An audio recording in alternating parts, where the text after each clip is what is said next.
We have some very big updates today. Very big. This is a very important issue to me because I've been following it since I was probably 12. And from recent announcements and things going on, it doesn't feel real almost that this might actually be finally happening. So we have a lot to talk about today. A lot of this stuff was supposed to come out before this current president's inauguration, but due to the gangster mentality of our deep state and the threatening of families, it didn't happen as planned. So there are about 50 high value people that will be subpoenaed. These are whistleblowers who have been involved in handling crash retrievals. These people have also been involved in criminal activity like human trafficking, torture, abductions. So I don't know if anyone has heard about my labs, the military abductions, but many whistleblowers have come forward and talked about these programs.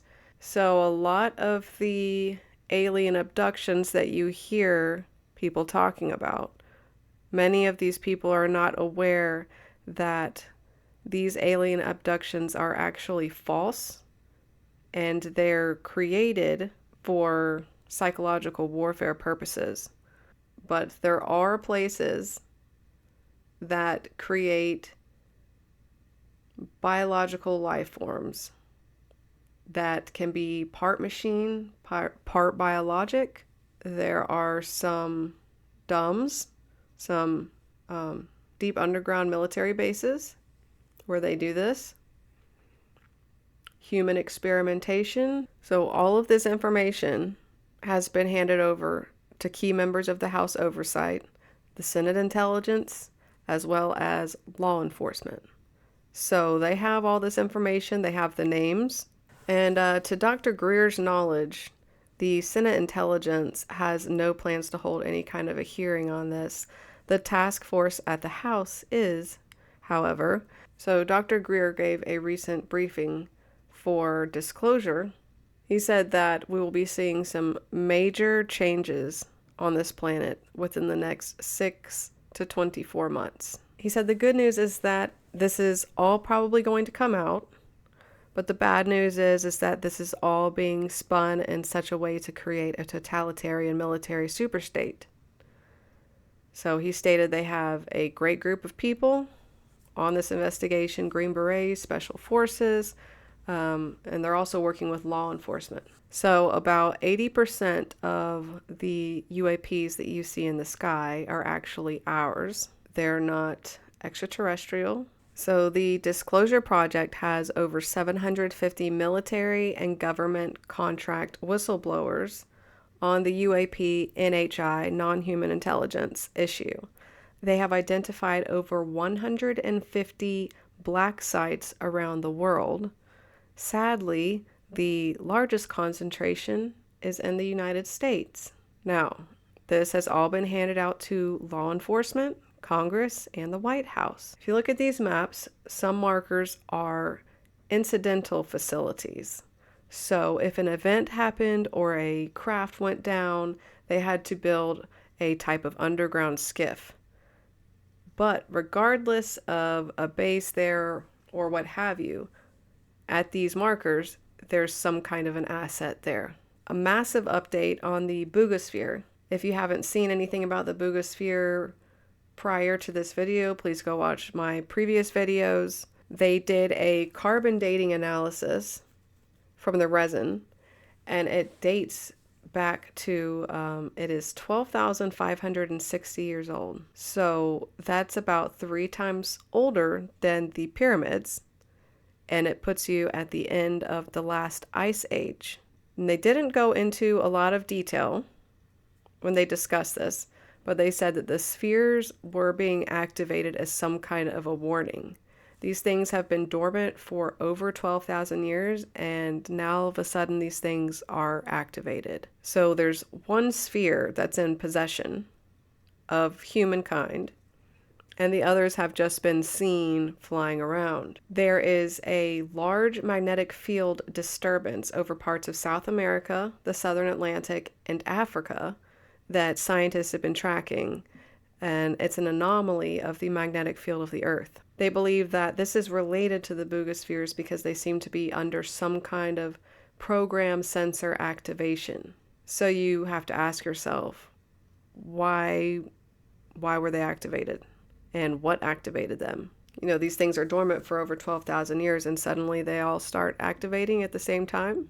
And what's written on the spheres, all of those symbols that we saw, that was Proto-Sanskrit. It was translated.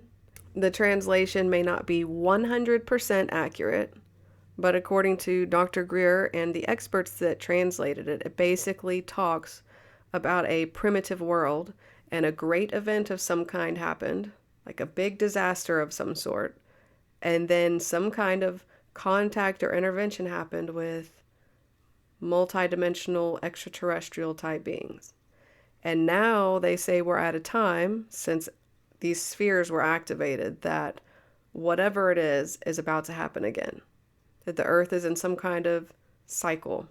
So here is the expert translation of the Proto-Sanskrit. It says, "In the great beginning, the principal one, the Spirit, through the Word, brought forth the birth of races and lineages, where everything was imbued with the purpose of spreading and bestowing upon the sun, the sky, the radiance, the light of the universe, and the realm of the seven worlds, the planets, and the gods." I'm going to stop right there for a second. It talks about the seven worlds, which so many religions on this planet have an ancient story that goes along with the seven worlds. They talk about the seven dimensions of heaven, as above, so below. There's so many different religions that discuss seven worlds. And I found it interesting that that was put on an ancient sphere that's over 12,500 years old. Let's continue. Then came the lunar phases, the harvests, and the sowing. The land was secured and cultures were formed, governed by the two principal movements, each with its own direction. It was then that abundance, teaching, and knowledge were bestowed. This was manifested from the highest, the most sublime, and the perfect. It was then that the vortex was created with a great roar.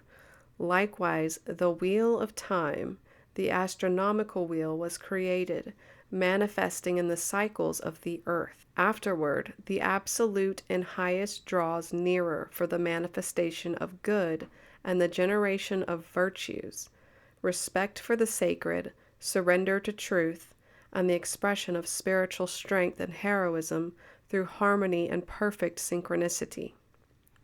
Then the resonance of the 30 gods is established. Having done this, Indra's great ship, commanded by the god of the atmosphere and the sky, moved freely with a great roar, for he had charged the great solar warrior with ending evil on earth. Finally, after the ship departed, it left a warning of danger, the shattering of worlds by atomic disasters, solar explosions, or destruction, where everything could end due to our decisions and our responsibility, forever destroying the great life essence, the breath and lifeblood of creation. This wasn't a small amount of information on this sphere. This was an entire story. A lot of this to me feels and reads biblical. It even talks about there was teaching and knowledge that was bestowed upon the people here. This was a genesis. It talks about the genesis of the planet, basically, and then humanity getting knowledge.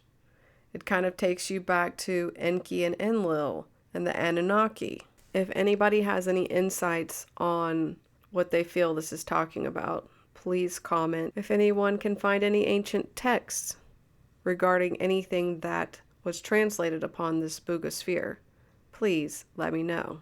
I'll be doing my own research, of course. But again, these spheres have been dormant for over 12,000 years. And now they've been activated for some purpose. and they say that it's a warning that something is coming. And according to the translation on the spheres, it seems like someone or something is coming back. So as always, I love you guys so much. Please take care of yourselves. Tell your family and friends that you love them. You never know if it's going to be their last day or not. So I love you guys, and I will hopefully see you soon.